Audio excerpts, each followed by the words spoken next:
राधे श्याम, जय श्री कृष्णा। कैसे हो आप सभी लोग? आशा करती हूँ आप सभी एकदम अच्छे होगे, मस्त होगे, जबरदस्त होगे।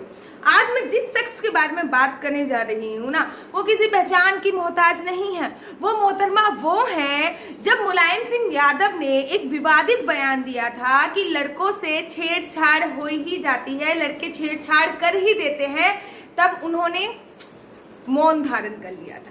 जब जया पर्दा को लेके आजम खान ने एक विवादित बयान दिया था और उनके कच्चे का रंग बताया था, तब मोहतरमा ने मौन धारण कर लिया था। जब रेप की बात होती है सांसद में, तब मोहतरमा मौन धारण कर लेती। और तो और जब सुशांत राजपूत का मर्डर हुआ, तब मोहतरमा ने मौन धारण कर दिया। जब कंगना रनावत के घर पे बुलडोजर चल गई, तब मोहतरमा ने मौन धारण कर लिया। लेकिन जैसे ही बॉलीवुड माफिया का पत्ता खुलने चालू है, जैसे ही सारे के सारे पत्ते बिछड़ने चालू हुए, वैसे ही कहते हैं कि बरसात के मौसम में छोटे मोटे मेढक निकल ही आते हैं, वैसे ही वो मेढक की तरह निकल के सामने आ गई। पहले मैं आपको एक बात बता देती हूँ कि उन्होंने एक बयान दिया, रवि किशन जी ने, जब ये बोला था कि ड्रग्स माफिया बॉलीवुड में इतना ज्यादा हो रहा है, हमें इसके ऊपर कोई कार्रवाई करनी चाहिए, क्योंकि पूरा का पूरा जो ड्रग्स सप्लायर है वो पाकिस्तान से आता है, वो अफगानिस्तान से आता है, वो नेपाल से आता है, भारत में आ रहा है और बॉलीवुड में पूरी तरीके से बॉलीवुड ने उसको जकड़ रखा है। चारों तरफ ड्रग्स माफिया फैले हुए हैं, ड्रग्स की पार्टी होती है। जब रवि किशन जी ने ऐसा बोला, तब उन्होंने जया बच्चन जी ने एक बयान दिया और जया बच्चन ने बोला कि मैं बिना किसी का नाम लिए हुए ये बोलना चाहती हूँ कि मुझे शर्म आती है कि यहाँ पे ऐसे ऐसे लोग भी बैठे हुए हैं जो जिस थाली में खाते हैं उसी थाली में छेद करते हैं। पहले मैं आपको एक उदाहरण बता देती हूँ कि कौन किस थाली में खाता है और कौन किस थाली में छेद करता है। सबसे पहले हम बात करते हैं उस समय की जब राजीव गांधी के साथ अमिताभ बच्चन और जया बच्चन का अच्छा खासा मेल जोल था, भाई पारिवारिक संबंध थे।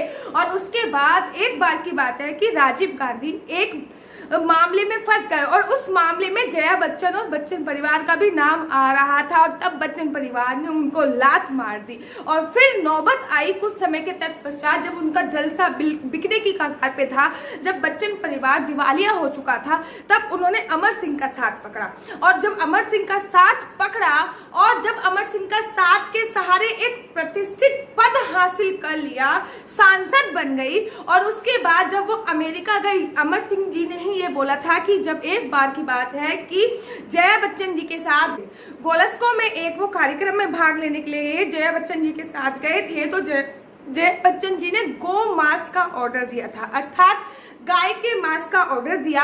और जब अमर सिंह जी ने ये बोला कि आप गाय का मांस कैसे खा सकती हो, तो उनके साथ जया बच्चन के साथ अमर सिंह जी की थोड़ी बहुत कहासुनी भी हो गई। और तब ताव में आके जया बच्चन जी ने बोला था कि ये गाय का मांस है, मैं खाऊंगी क्योंकि ये मेरी लाइफ है, आप इंटरफेयर नहीं कर सकते हैं। आज हम उसी बच्चन परिवार की बात कर रहे हैं कि अमर सिंह ने जिनको सिंहासन पे बैठाया, जब वो कंगालिया, बच्चन परिवार कंगालिया हो गया था, तब अमर सिंह की उंगली पकड़ के जब वो घाटे से उभर पाए, अमर सिंह की मृत्यु पर पूरे बच्चन परिवार ने, अमिताभ बच्चन हो, चाहे वो अभिषेक बच्चन हो, चाहे वो जया बच्चन हो, एक शब्द नहीं निकला, एक शब्द नहीं निकला। तो इसे कहते हैं कि आपने जिसकी थाली में खाया, पहले तो कांग्रेस की थाली में खाया, फिर उसमें ही छेद कर दिया और वहां से 9-2-11 हो गए। फिर आपने अमर सिंह की थाली में खाया और उनसे लड़ाई करके, उनसे दगाबाजी करके वहां से भी 9-2-11 हो गया था। स्वर्गीय अमर सिंह के लिए आपके मुंह से एक शब्द नहीं निकला था, एक शब्द नहीं निकला था। मैं उसी बच्चन परिवार की बात कर रही हूँ। एक बात मैं आपको बता दूं, एक उदाहरण कहते हैं कि घोड़ों को नहीं है घास और गधे खा रहे हैं च्यवनप्राश। अगर आप इस कहावत का सीधा सीधा संबंध अभिषेक बच्चन से जोड़ के देखें ना, तो कहीं ना कहीं पे हिट और फिट बैठता है, क्योंकि अभिषेक बच्चन जी के पास ना तो इतना टैलेंट है, ना वो एक सफल अभिनेता है, फिर भी वो अपने बच्चन परिवार के दम पे अभी तक बॉलीवुड में टिके हुए हैं। जबकि बॉलीवुड में न जाने कितने सफल, कितने अच्छे लोगों को काम मिलना बंद हो चुका है, काम मिलता ही नहीं है, मिलता है तो वो छोटा मोटा रोल मिल जाता है। अभिषेक बच्चन अमिताभ बच्चन जी के पुत्र हैं, उनके पास एक्टिंग का कोई टैलेंट नहीं है, फिर भी वो अपने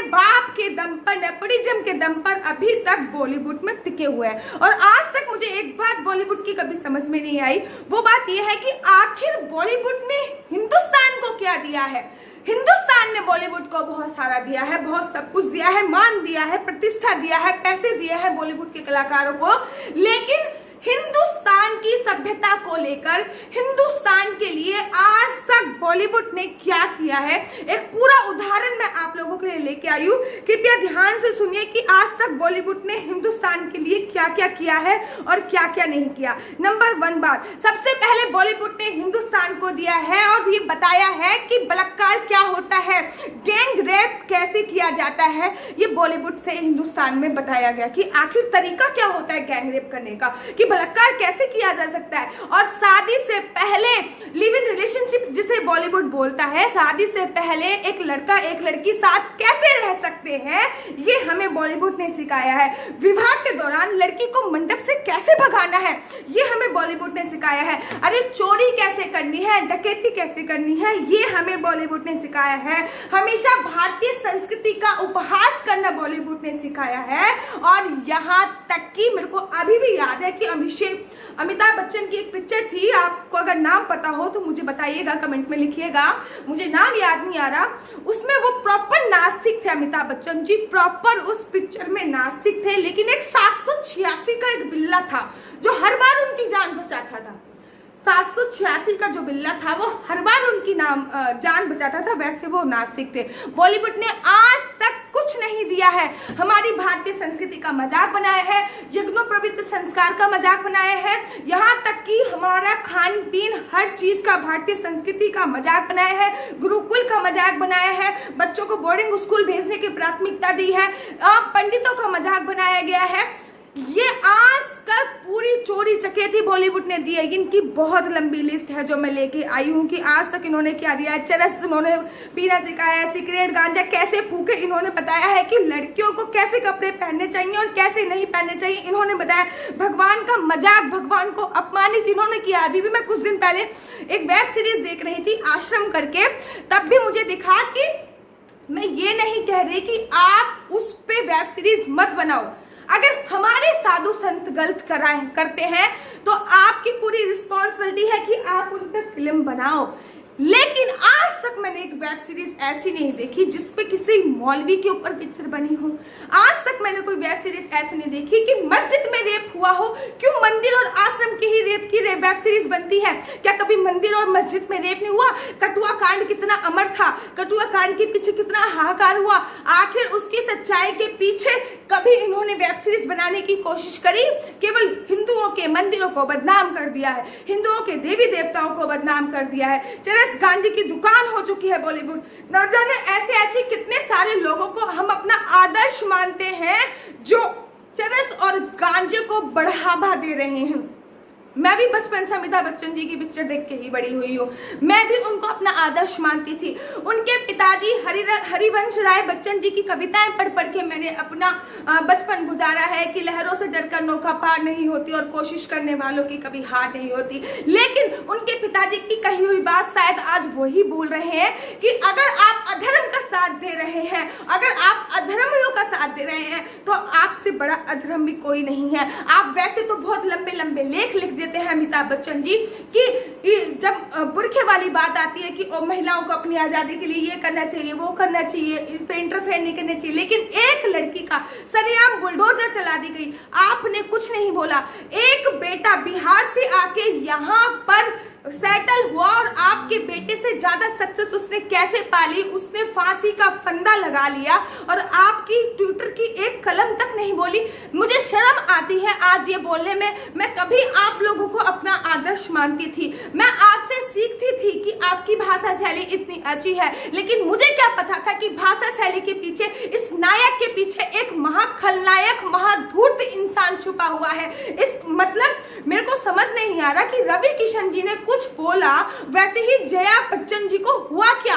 क्या बॉलीवुड वाले बिहार के लोगों को बिल्कुल भी बर्दाश्त बर्दाश्त करने के पावर में नहीं होते हैं। रवि किशन जी बिहार से ताल्लुक रखते हैं, मैं आपको बता दूं, और सुशांत राजपूत भी बिहार से ताल्लुक रखते थे। लेकिन ये बॉलीवुड माफिया को और सारे राजनेताओं को ये बिल्कुल भी बर्दाश्त नहीं होता है कि कोई बिहार से आके इनके ऊपर वार कैसे कर सकता है, इनकी संस्कृति के ऊपर कैसे बोल सकता है, क्योंकि ये लोग बिल्कुल भी बिहार वासियों को बर्दाश्त नहीं करते हैं। मुझे तो लगता है कि ये बिहार को भारत का अंग मानते ही नहीं है। मेरे ख्याल से बहुत ज्यादा मैं भूल जाऊंगी।